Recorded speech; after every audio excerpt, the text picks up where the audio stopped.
वालेकुम dear viewers, मैं हूं अशफाक चिश्ती। अभी हम डिस्कस करेंगे dimensions of learning by doctor Robert Marzano in 1998। Doctor Robert Marzano ने लर्निंग की 5 डायमेंशंस का ज़िक्र किया था कि बच्चा लर्निंग के दौरान इन 5 स्टेप्स पर अमल करके लर्निंग करेगा और उसको यूटिलाइज करेगा। First of all, number 1 is positive attitude and perception. Number 2 is acquire and integrate knowledge. Third one is extend and refine knowledge, and the fourth one is use knowledge meaningful. Fifth one is habit of mind. Now discuss with detail. Number 1 is positive attitude and perception. There are 2 categories of attitudes and perceptions that affect learning. Number 1, attitudes and perceptions about the learning climate, and number 2 is attitude and perception about classroom task. बच्चा class के अंदर जब learn करेगा तो एक तो learning का environment देखा जाएगा, किस इन्वायरमेंट के अंदर वो लर्न कर रहा है। उसके बाद क्लासरूम के अंदर जो क्लासरूम में उसको टास्क असाइन किया गया है उसको वो परसेप्ट करेगा, अंडरस्टैंड करेगा। तो अपना एटीट्यूड वो पॉजिटिव रखेगा और परसेप्शन के साथ इदराक के साथ समझेगा, जो उसको पढ़ाया जा रहा होगा उसको पिक करेगा। Positive attitude and perception. उसका रवैया मुस्बत होना चाहिए। Friendly and comfortable classroom climate and interesting classroom task minimize the learning of the student.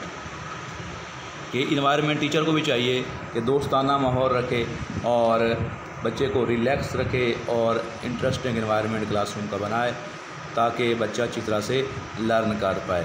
तो पॉजिटिव एटीट्यूड टीचर का भी होना चाहिए और साथ में स्टूडेंट का भी होना चाहिए, ताकि कहता है कि फर्स्ट डायमेंशन जो है वो पॉजिटिव एटीट्यूड एंड परसेप्शन है कि दोनों तरफ से रवैया मुस्बत होना चाहिए, तब लर्निंग होती है। Second, acquire and integrate knowledge.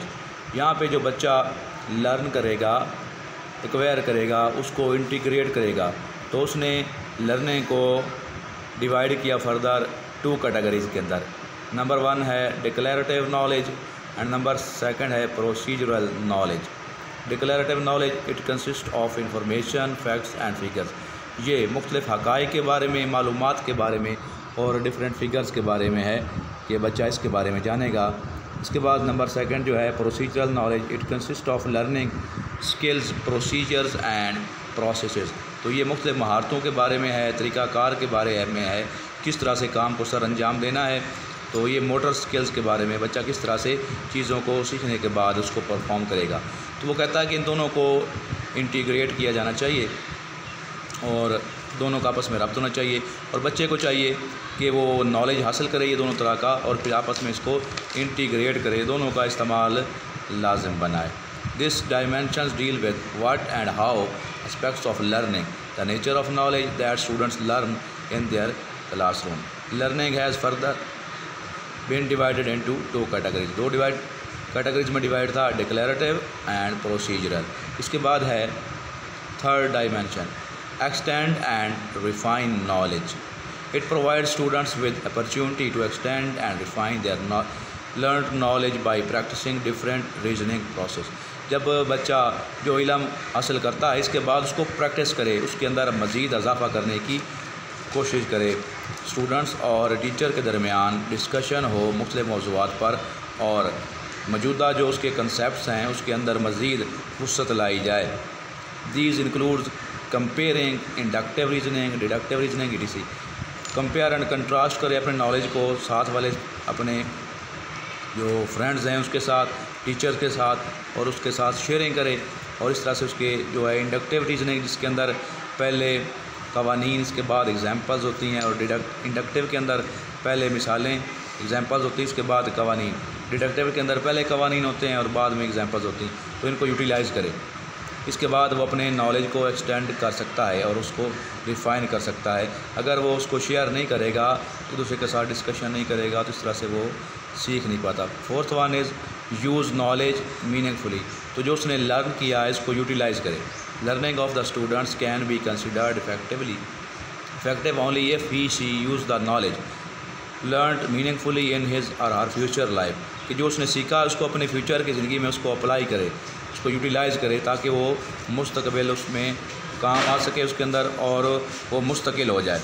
This dimensions of learning are teacher to provide opportunities to practice the learned material, use the learned material, make decisions, make experiments।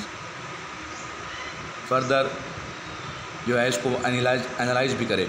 अब ये टीचर का काम है कि नॉलेज को मीनिंगफुली कारगर साबित करने के लिए, बामानी तौर पर उसको जो है कारआमद साबित करने के लिए चाहिए इसको कि बच्चों को अपॉर्चुनिटीज़ दे के वो उसको प्रैक्टिस करें, जो उन्होंने लर्न किया उनको प्रैक्टिकली यूटिलाइज़ करें और अपनी ज़िंदगी का उस हिस्सा बना लें, ताकि वो उनके लिए यूज़फुल साबित हो। अगर इल्म हासिल किया है उसके ऊपर अमल नहीं किया तो वो कारआमद नहीं है। तो टीचर को भी चाहिए कि बच्चों को मौका दे कि क्लास के अंदर, स्कूल के अंदर उनको जो उसने सीखा है उन्होंने उनको अमली तौर पर वो उसको अपनाएं, और बच्चों को भी ऐसे चाहिए ताकि वो इल्म इनका मुस्तकिल हो जाए। इसके बाद फिफ्थ वन है हैबिट्स ऑफ माइंड।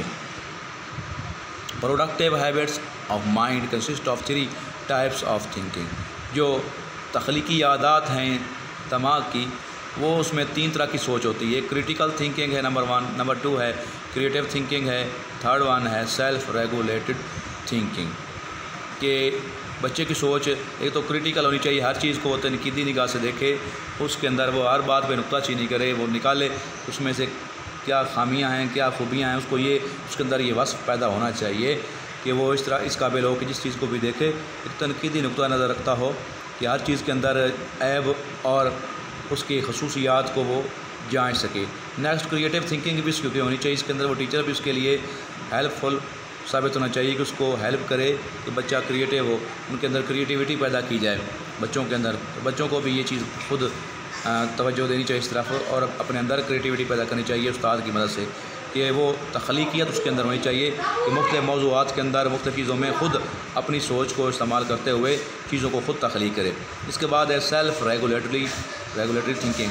जो अपनी सोच है उसके अंदर उसको रेगुलेट करे, अपने ऊपर उसको अप्लाई करे, और सोच के ऊपर मेटाकॉग्निशन, कि सोच के अंदर फिर सोच होनी चाहिए इसकी कि जो वो सोच रहा है उसके ऊपर वो गौर करे क्या उसने सही सोचा है, तो वो फ़ैसला लेने की उसकी कुव्वत जो है वो इस तरह से बढ़ती है, कुव्वत फ़ैसला, उसकी डिसीजन पावर जो है वो डेवलप होगी, तो वो सेल्फ रेगुलेटरी थिंकिंग को भी अडॉप्ट करेगा।